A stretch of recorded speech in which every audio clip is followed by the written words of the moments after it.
Hi friends, this is Andrea again, following up from our last video about the beginning chain to your crochet project. And now we're going to be adding the next row from the right to the left, done in a single crochet.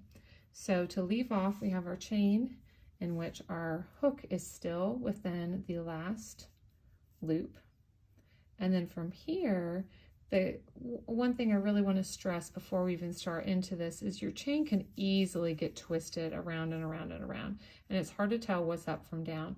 In truth, there really is some flatness to it that you can see. Almost imagine it like a braid, if you will, where there is a series of loops that seemingly look like they are all belong on one side versus the other. So typically, even especially if you're crocheting right-handed like I am, you tend to be working from right to left, and then you'll be rotating the project back around and then continuing this right to left concept.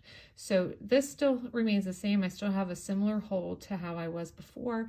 Whatever your little secret is, again, I've got this funky little twist and curl, but I do like to keep these back fingers and thumb holding a little bit of tension or giving me a little bit of support here.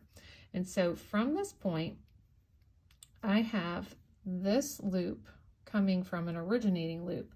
Now I'm going to be adding height to this chain and working back. This is how you gain real estate in the crochet world. And so in order to do that, I don't want to go back and work into this first chain. For one thing, it will just kind of undo what I just did. I need to go back and work into the chain before so that I'm using this as my height, and then I'm working back that way. And so for instance, I'm going to be working in all these top loops. So the concept is this: I am working into a loop. I need to gather some yarn to attach it. So I'm grabbing it just like I did in the world of the chain, and I'm pulling it through just simply to attach it. Now I have 2 loops on my hook. So from there, now I have to complete the stitch. Grab it again, just like you would in the world of chain. Again, don't let it get too tight or it's going to be a bear to pull through. And now I'm making the stitch. So there's my height.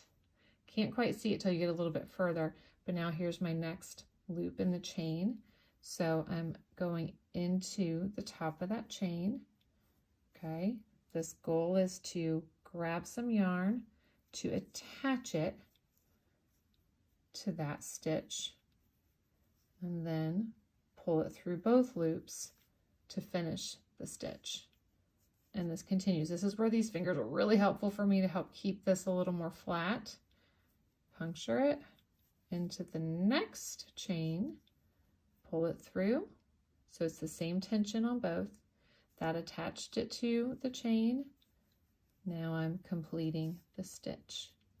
Let me do a few more here, and you'll start to see our progress.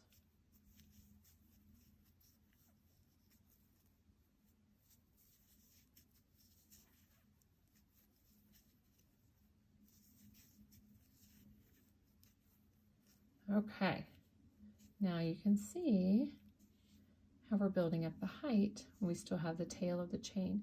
So that will continue all the way down to the end until we turn and rotate once more. It's always good to just pause and look at the full picture of what's happening here. Is this making sense? And then you can catch yourself earlier. This is great practice, especially early in learning the skill, because if you can catch yourself where there's a hiccup, perhaps you missed something or missed a stitch, then you don't want to catch it when you've gotten four rows added to this and then you have to rip them all out. So every once in a while, just pause, just see where you're going, see where you've been, and make sure they still line up with each other, and then continue.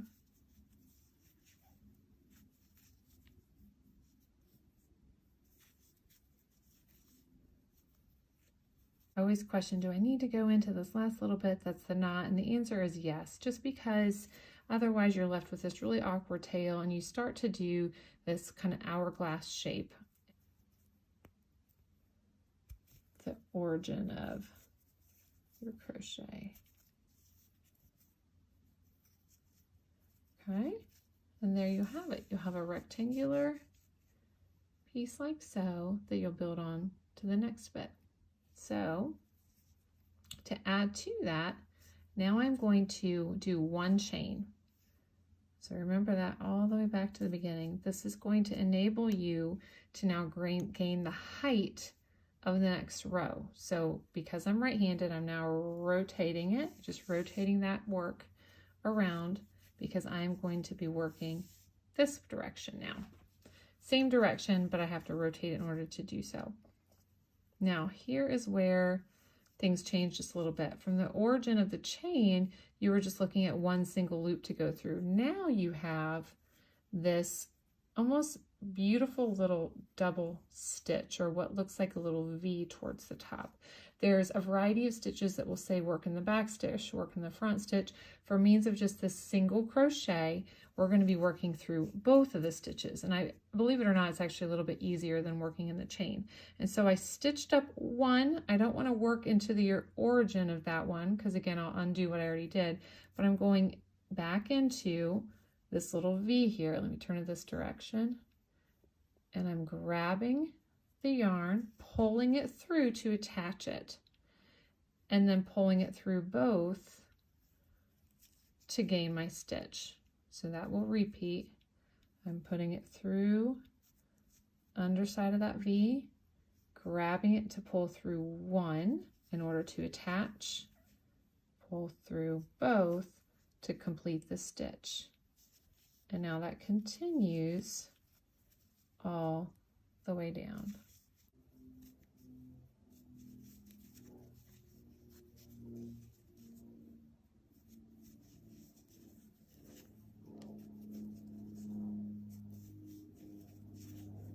Okay, so now to highlight this end piece, again, you'll have this very rectangular form that continues to grow in height, and then you'll have this funny little tail, and it's not so easy to tell what is the stitch and what's not, but there is one, I promise, one little sneaky one right here at the very end you definitely want to get into, otherwise you start to do what I call drop stitches. And so there is your rectangle. Now from there, it repeats. You chain 1. If you're continuing with the single crochet, you chain 1, you flip so that you continue to work in the same direction. And then that will continue all the way back and so on and so forth. Well done, my friends. Keep it up. Happy crocheting.